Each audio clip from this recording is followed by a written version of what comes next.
정여울의 도서관.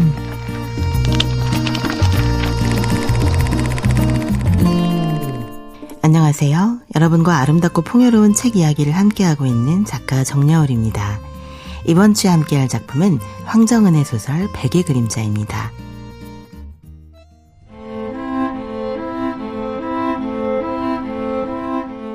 화려한 도시의 불빛 뒤편, 시간이 멈춘 듯한 낡은 전자상가를 배경으로 펼쳐지는 이 이야기는 사라져가는 공간과 그 안에서 조심스럽게 피어나는 사랑을 그리고 있습니다. 갈수록 삭막해져가는 도시에서 그림자라는 환상적인 소재를 통해 우리가 잃어버리지 말아야 할 마음을 이야기하는 작품입니다. 오늘은 이 쓸쓸하고도 아름다운 회색빛 사랑 이야기를 깊이 들여다보겠습니다. 소설의 배경은 도심 한복판에 자리한 40년 된 낡은 전자상가입니다. 실제로 세운 상가를 연상시키는 이곳은 좁고 어두운 미로처럼 얽혀있고 오래된 진공관 앰프 냄새와 납땜 냄새가 공기 중에 부유하는 곳입니다. 이곳 사람들은 개발이라는 거대한 흐름 앞에서 철거를 앞두고 있습니다.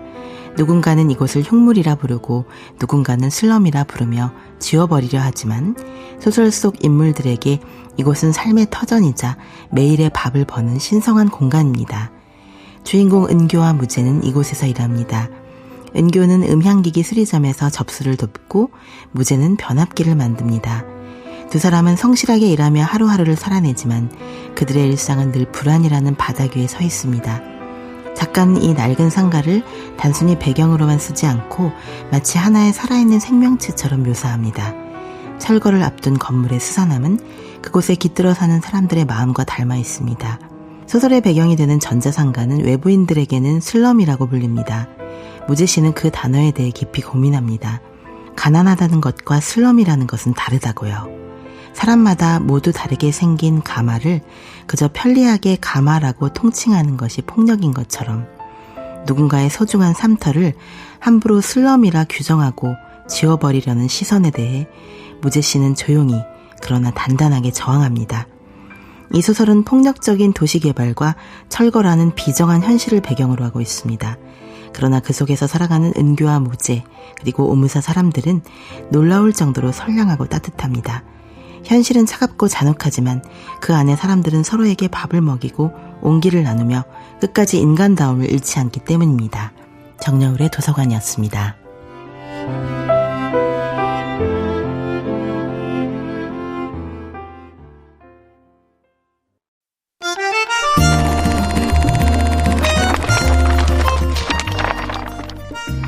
정여울의 도서관.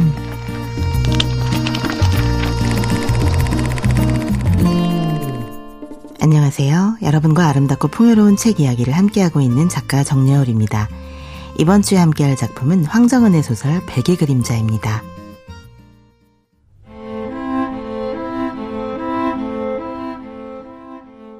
이 소설에서 가장 독특하고 중요한 상징은 바로 그림자입니다.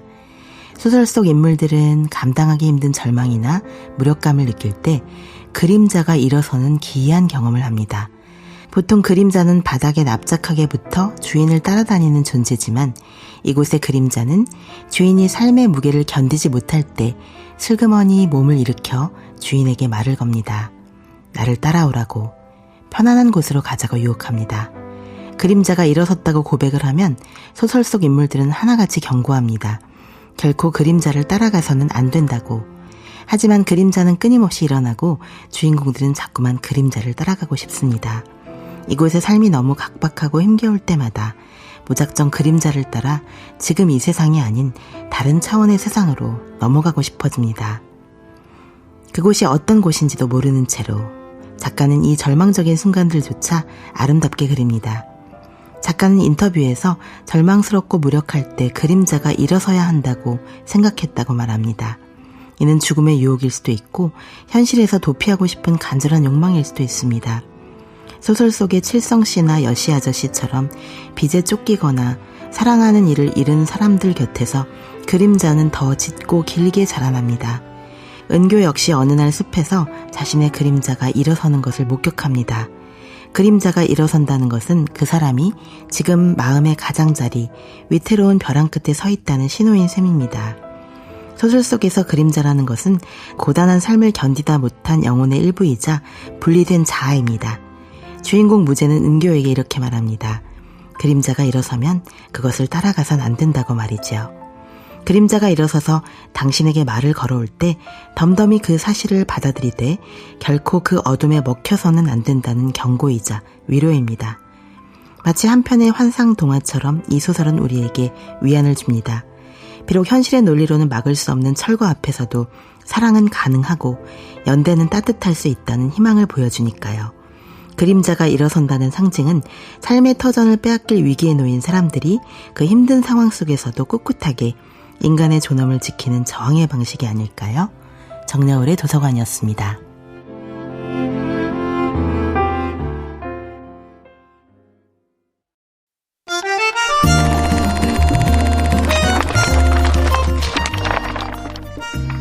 정여울의 도서관.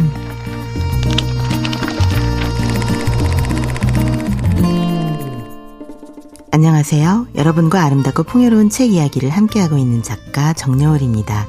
이번 주에 함께할 작품은 황정은의 소설 백의 그림자입니다.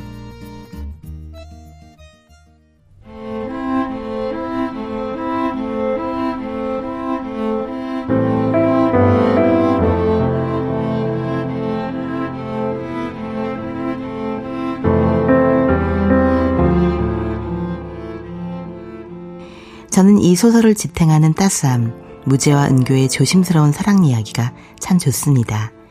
이 위태로운 세상에서 은교와 무제를 지탱하는 것은 거창한 구호나 혁명이 아닙니다. 그것은 서로를 향한 지극히 조심스럽고 사려 깊은 마음입니다. 두 사람의 대화는 늘 존댓말로 이루어집니다. 상대방의 영역을 함부로 침범하지 않으려는 듯 말과 말 사이에 적당한 여백을 둡니다. 무제는 은교에게 묻습니다. 쇄골이 반듯한 사람이 좋다고 말합니다.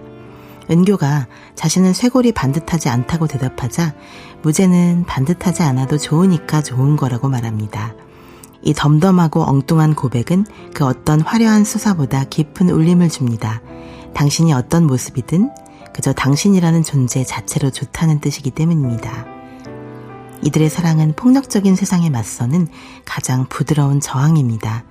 재개발 용역들이 들이닥치고 물대포가 발사되는 험한 세상에서 그들은 분노나 적개심으로 맞서는 대신 서로에게 따뜻한 밥 한 끼를 권하고 어두운 밤길을 함께 걸어줍니다. 작가는 2009년 용산 참사의 비극을 목격하며 이 소설을 썼습니다. 차가운 공권력과 자본의 논리 앞에서 인간이 인간다움을 지키는 길은 결국 서로를 조심스럽게 대하는 마음뿐이라고 역설합니다. 그 누구도 상처받지 않도록, 그 누구의 그림자도 일어서지 않도록 우리는 서로의 가장 아픈 마음속 그림자까지 돌봐주어야 하는 것이 아닐까요? 소설에는 오무사라는 전구가게가 등장합니다. 오무사의 주인은 낯선 손님에게 전구 하나를 덤으로 얹어줍니다. 단지 멀리서 왔다는 이유로 건네는 그 작은 전구 하나는 어두운 세상을 밝히는 작지만 확실한 빛입니다. 이처럼 소설 속 인물들은 각자의 고통 속에 있으면서도 타인의 고통을 외면하지 않습니다. 정여울의 도서관이었습니다.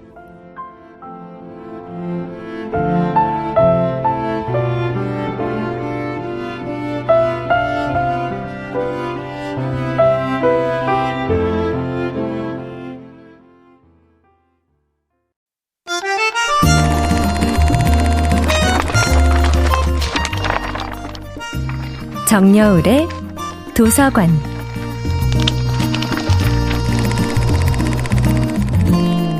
안녕하세요. 여러분과 아름답고 풍요로운 책 이야기를 함께하고 있는 작가 정여울입니다.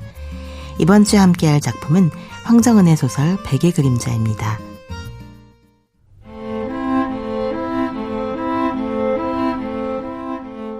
무제의 아버지는 빚 때문에 가족을 두고 떠났고 은교 역시 불안정한 삶을 살고 있지만 이들은 서로의 그림자를 밟지 않으려 노력합니다. 그림자가 일어선 사람을 발견하면 놀라거나 도망치는 대신 조용히 그 곁을 지키며 그림자가 다시 눕기를 기다려줍니다. 이것이 황정은 작가가 말하고 싶었던 진정한 연대의 모습일 것입니다. 거창한 구원보다는 그저 묵묵히 서로의 곁에 끝까지 함께 있어주는 것, 그것이 누군가를 살게 한다는 믿음 말입니다. 소설의 후반부 은교와 무제는 어느 낯선 섬에서 길을 잃습니다. 칠흑 같은 어둠 속에서 두 사람은 손을 잡고 걷습니다. 그때 무제가 묻습니다. 노래할까요? 라고요. 어둠을 몰아내기 위해서가 아니라 어둠 속에서도 서로가 곁에 있음을 확인하기 위해 그들은 노래를 부릅니다. 작가는 벼랑 끝에 몰린 사람들의 내면에서 떨어져 나온 또 하나의 자아를 그림자라는 환상적인 소재로 그려냅니다. 소설 속 인물들은 삶이 감당하기 힘들 만큼 고통스럽거나 무력할 때 그림자가 바닥에서 슬그머니 몸을 일으키는 현상을 목격합니다. 그림자는 주인에게 말을 걸고 어서 이 고단한 현실을 버리고 편안한 곳으로 가자고 유혹합니다. 빚 때문에 부모가 야반도주하는 것을 지켜봐야 했던 어린 무제, 산업재해로 남편을 잃은 아내, 평생 일군 가게에서 쫓겨날 처지에 놓인 상인들, 이들의 등 뒤에선 언제나 그림자가 길게 자라나 일어설 준비를 하고 있습니다. 그림자가 일어선다는 건 어쩌면 스스로를 포기하고 싶은 순간 혹은 세상으로부터 지워지고 싶은 간절하고 위험한 욕망일지도 모릅니다. 하지만 이 위태로운 세상에서 서로를 붙잡아주는 것은 거창한 구원이나 혁명이 아닙니다. 그것은 그림자 같은 건 따라가지 마세요라고 말해주는 단호하고도 다정한 목소리 같은 것입니다. 백의 그림자는 우리에게 묻습니다. 당신의 그림자는 안녕한가요? 라고요. 혹시 당신의 그림자가 일어서려 할 때 곁에서 조용히 노래를 불러줄 누군가가 있나요? 삭막한 도시의 틈새에서 피어난 이 순정하고도 결연한 사랑 이야기가 오늘 밤 여러분의 지친 마음에도 작은 위로가 되기를 바랍니다. 정여울의 도서관이었습니다.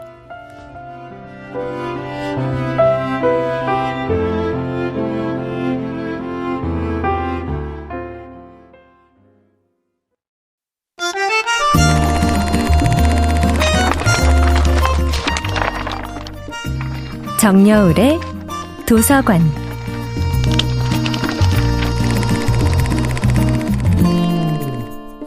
안녕하세요. 여러분과 아름답고 풍요로운 책 이야기를 함께하고 있는 작가 정여울입니다. 이번 주에 함께할 작품은 황정은의 소설 백의 그림자입니다.